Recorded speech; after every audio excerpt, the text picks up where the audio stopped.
வாயை மூடிட்டு இருங்கம்மா கொஞ்ச நேரம். ஏம்மா அமைதியா இருங்கம்மா. வயசானா சும்மா இருக்க மாட்டீங்களா? இந்த வார்த்தை எல்லா வீட்லயும் சொல்வதை இப்பெல்லாம் கவனிக்கிறீங்களா?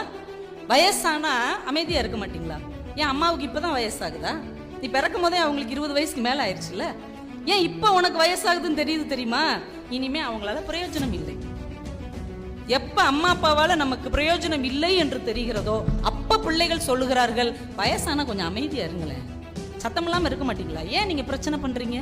ஏன் இனிமே இவங்களால இவர்களுக்கு பிரயோஜனம் இல்லை? நீங்க தமிழ்ல காணாவுக்கு அடுத்து ஒரு எழுத்து வரும்ல, காங்க சாங்க அப்படிலாம் ஒரு வார்த்தை வரும்ல, அந்த எழுத்துக்கு ஏதாவது பயன்பாடு இருக்கா?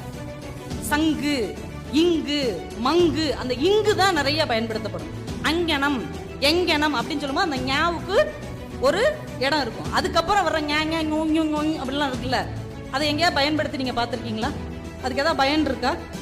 கிடையவே கிடையாது. அப்படி வார்த்தையே கிடையாது. ஆனால் ஏன் அந்த வார்த்தையை நம்ம வச்சுக்கிட்டு இருக்கிறோம்? கால உள்ள வார்த்தை எல்லாமே பயன்படும், சால உள்ள வார்த்தை எல்லாமே பயன்படும். ஆனா அந்த ஞாவும் பயன்படவே செய்யாது. ஆனால் ஏன் அதை வச்சுக்கிட்டு இருக்கோம்? அதையும் சேர்த்துத்தான் 247 எழுத்துக்கள் தமிழுக்குன்னு ஏன் சொல்றோம்?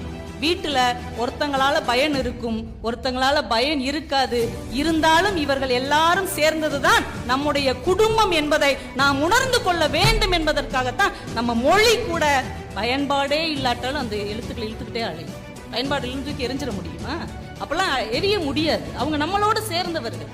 ஒருத்தர் நல்லா படிச்சு நல்லா இருப்பான், ஒருத்தர் உருப்படாமே தான் இருப்பான் கடைசி வரைக்கும். ஆனா பெத்த தாய் அவனை விடவே மாட்டாங்க. பார்த்துருக்கீங்களா? நல்ல வேலையில இருக்கிறவன் பின்னாடி போகவே மாட்டாங்க. இந்த ஊதரை பிள்ளை பின்னாடியே தான் அந்த அம்மா அலைஞ்சுக்கிட்டே இருக்கும். ஏன்? அதுவும் சேர்த்துதான் என் பிள்ளை, அவனையும் தானே இந்த வயிற்றுல சுமந்தேன். இதைத்தான் நம்முடைய மொழி நமக்கு கற்றுக் கொடுக்கிறது. பயன்பாடே இல்லாத எழுத்தையும் சேர்த்து தாண்டா தமிழ் என்கின்ற மொழி உன் கையில் கொடுக்கப்பட்டிருக்கிறது. இப்ப வீட்டுல ஒருத்தன பிரயோஜனம் இல்லை அப்படிங்கிறதுக்காக அப்படியே அத்து விட்டுறக்கூடாது, கழட்டி விட்டுறக்கூடாது என்பதை நம் மொழியின் எழுத்துக்கள் கூட நமக்கு கற்றுக் கொடுக்கிறதுன்னா எவ்வளவு ஆச்சரியமான விஷயம்.